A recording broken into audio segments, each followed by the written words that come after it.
और अब खबर जम्मू कश्मीर से। जम्मू कश्मीर के गांदरबल में रविवार को बड़ा आतंकी हमला हुआ है।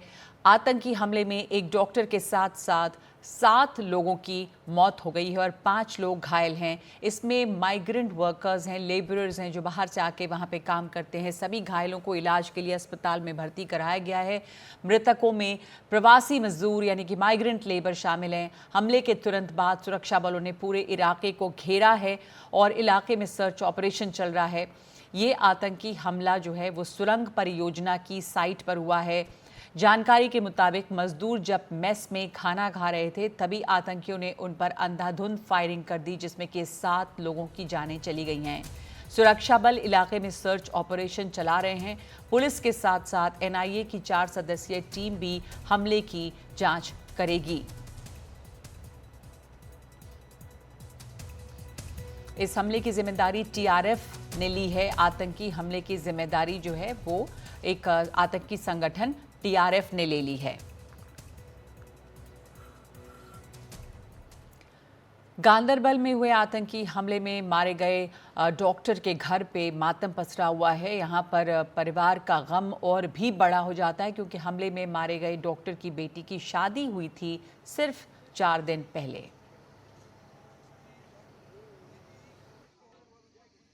डॉक्टर शाहनवाज एक सीनियर डॉक्टर थे और काबिल थे, होनहार था और इसके साथ साथ वो एक महज़िब और मजहबदार शख्स भी था।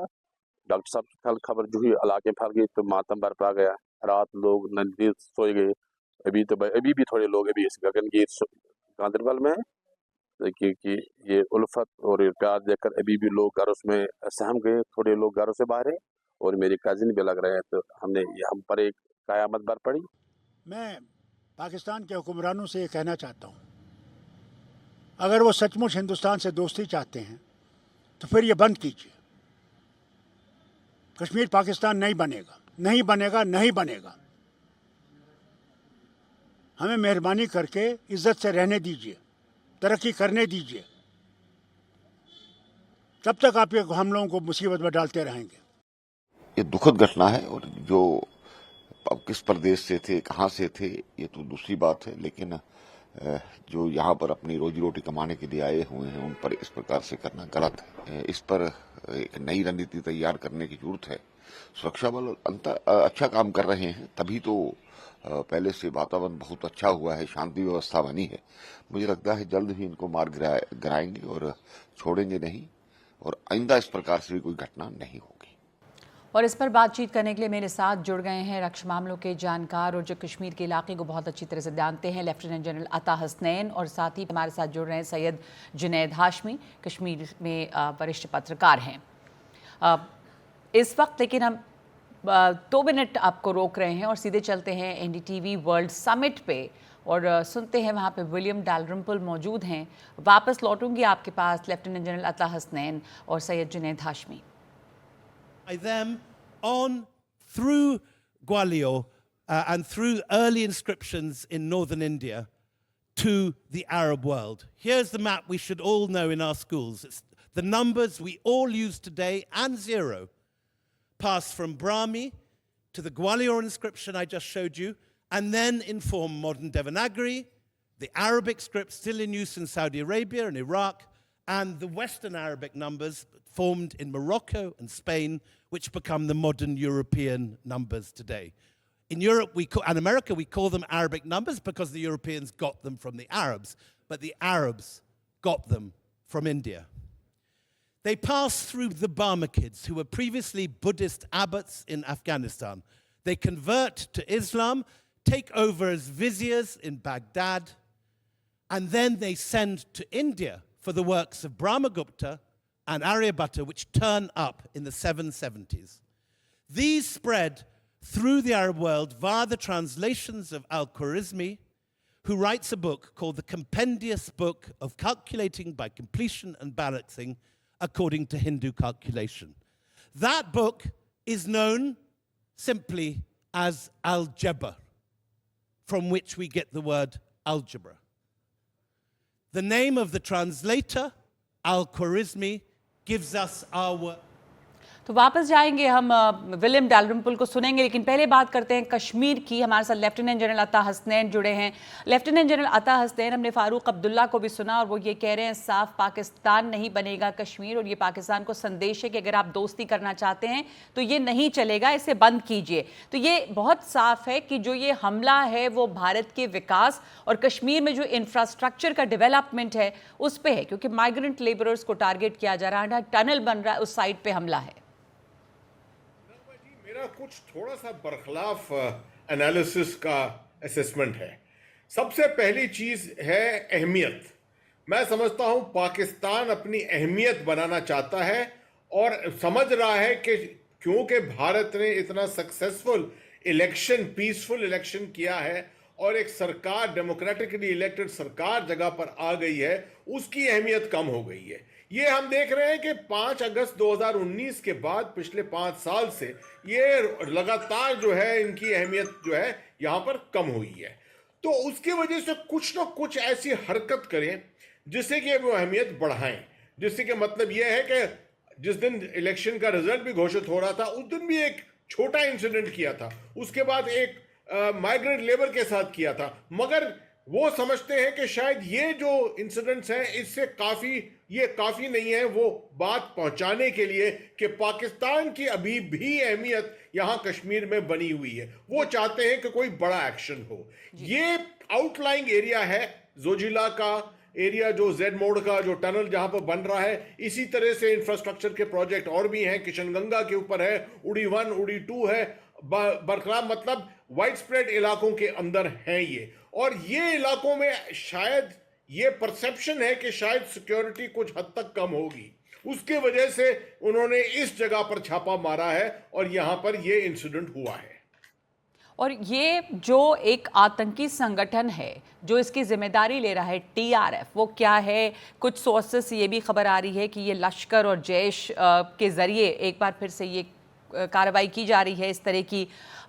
इलेक्शंस के दौरान यहाँ पर काफ़ी शांति थी, जैसे वेट एंड वॉच, और जैसे ही इलेक्शंस ख़त्म होता है इस तरह की हरकतें फिर शुरू हो जाती हैं। तो किस तरह की तो तंजीमें हैं, टेरर ऑर्गेनाइजेशन से, वो यहाँ पर एक्टिव हैं अभी भी? लेफ्टिनेंट जनरल अता हसनैन, ये लास्ट जो असेसमेंट जनरल घाई साहब जो वहाँ कोर कमांडर थे, जो उन्होंने किया था, उनके मुताबिक जो रेजिडुअल स्ट्रेंथ थी घाटी में वो तकरीबन 80 टेररिस्ट की थी। अब ये 80 सब जो है ए ग्रेड टेररिस्ट नहीं है, कुछ इसमें से कुछ काफी लोअर ग्रेड के होते हैं जो 2-3 महीने पहले ही रिक्रूट किए गए हैं। ज्यादातर मैं समझता हूं 30, 35, 40 मेन स्ट्रीम जो है टेररिस्ट होंगे। मगर इस तरह की जो घटना हुई है जेड मोड पर, ये जरूरी नहीं कि ये रेजिडुअल अंदर के टेररिस्ट जो फंक्शन कर रहे हैं कश्मीर के वैली के अंदर, ये बाहर से भी आ सकते हैं, इन्फिल्ट्रेट भी हो सकते हैं। अब याद रखिए, जो जानते हैं कश्मीर को,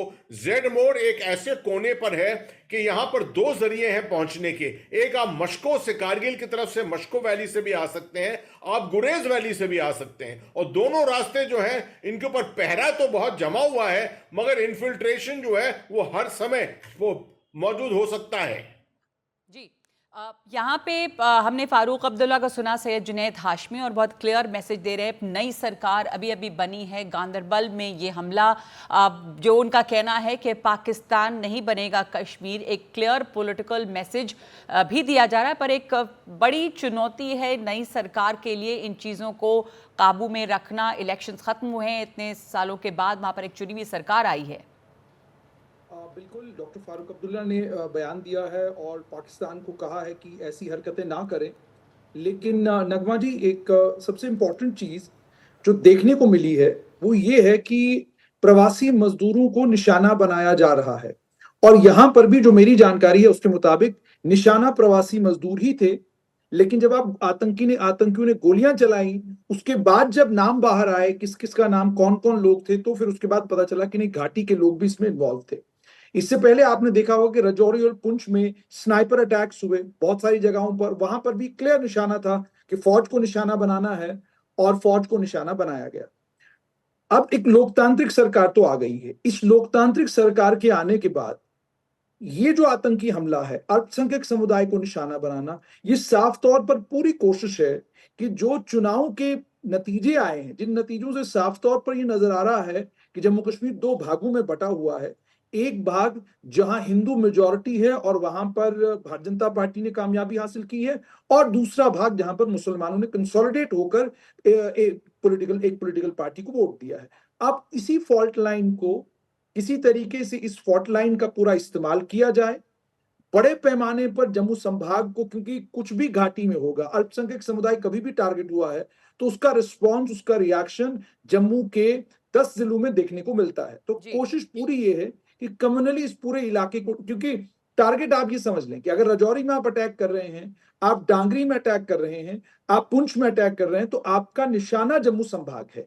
और अब जम्मू संभाग के हालात खराब करके इंटरनेशनल लेवल पर खबर बनाने की पूरी पूरी कोशिश इस समय की जा रही है। सरकार को सतर्क रहना होगा, क्योंकि इसमें दोनों एलिमेंट अब काम करेंगे। एक वो एलिमेंट जिनको हम कहते हैं कि जो इंटरनली आपको सबोटाज करने की कोशिश करेंगे, और दूसरे वो एलिमेंट जो बाहर से आकर पूरी कोशिश करेंगे कि जो शांति व्यवस्था इस जी। समय जम्मू कश्मीर में बनी है, इस शांति व्यवस्था को किसी तरीके से बिगाड़ा जाए और हालात वहीं पहुंचाए जाएं जहां हालात 5 अगस्त 2019 से पहले थे।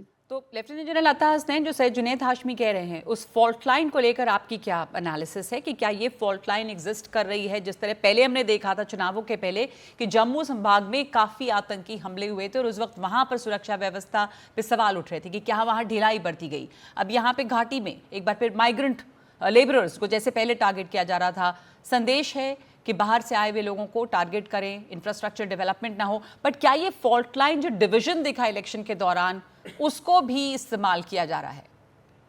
मैं समझता हूं जुनैद साहब, बिल्कुल उनके साथ मैं बिल्कुल सहमत हूं। उनके असेसमेंट हर दफे बिल्कुल सही होते हैं इस तरीके से। मगर इसका मैं एक और पहलू आपको देना चाहता हूं। देखिए, ऐसा है कि इस इलेक्शन बिल्कुल पीसफुल इलेक्शन हुआ है। सरकार आई है टाइम पर, जगह पर, और सरकार जो है बड़े प्रॉमिस के साथ आई है। जी। इससे पहले 3 महीने पहले हमने देखा कि जम्मू के अंदर बहुत ज्यादा हिंसा हुई थी और लोग ज्यादातर समझ रहे थे कि ये सेंटर ऑफ ग्रेविटी, एक मिलिट्री टर्मिनोलॉजी जो है सेंटर ऑफ ग्रेविटी, ये जो है कश्मीर घाटी से अब जम्मू की तरफ शिफ्ट हो गई है। मैं हर वक्त उस वक्त भी ये कहता था कि ये सरासर गलत है। जम्मू एक अपॉर्चुनिटी है, जम्मू को पाया गया है, उसको एक्सप्लॉइट किया जा रहा है अपॉर्चुनिटी के तौर पे। सेंटर ऑफ ग्रेविटी अभी भी घाटी है और कोशिश होगी घाटी वापस आने की, और वही कोशिश अब हो रही है। अब जो है ये कोशिश होगी, आप देख रहे हैं कि पिछले तकरीबन 10-15 दिन में ये तीसरा हादसा है। और माइग्रेंट लेबर, बिल्कुल सही आपने कहा, हालांकि ये असेसमेंट के माइग्रेंट लेबर को टारगेट कर रहे हैं ताकि इंफ्रास्ट्रक्चर के प्रोजेक्ट ना चले, मैं नहीं समझता हूं कि वो बिल्कुल सही है, क्योंकि इतने हद तक जो है ये बात नहीं पहुंच सकती है। सिक्योरिटी तो हमारी तरफ से लगी रहेगी इनके लिए। जी जी जी। तो ये बात, एक जो फॉल्ट लाइन है उसको भी एक्सप्लॉइट करने का है, और दूसरे एक बार फिर से वहाँ पर माहौल ख़राब करने की कोशिश है। सैयद जुनैद हाशमी, शुक्रिया आपका। लेफ्टिनेंट अता हसनैन, शुक्रिया। पर ये फिक्र की बात है एक नई सरकार के लिए कि यहाँ पर इस तरह की आतंकी हमले जो हैं वो शुरू हो गए हैं और कश्मीर में अशांति फैलाने की कोशिश की जा रही है। हालांकि गृह मंत्री ने भी इसके ऊपर बयान दिया है कि किसी को भी दोषी को इसमें बख्शा नहीं जाएगा। जो आतंकी संगठन है, कुछ जिन्होंने TRF नाम का एक संगठन जिसने इसकी जिम्मेदारी भी ली है। तो इस वक्त एक ब्रेक ले रहे हैं हम 5 की बात।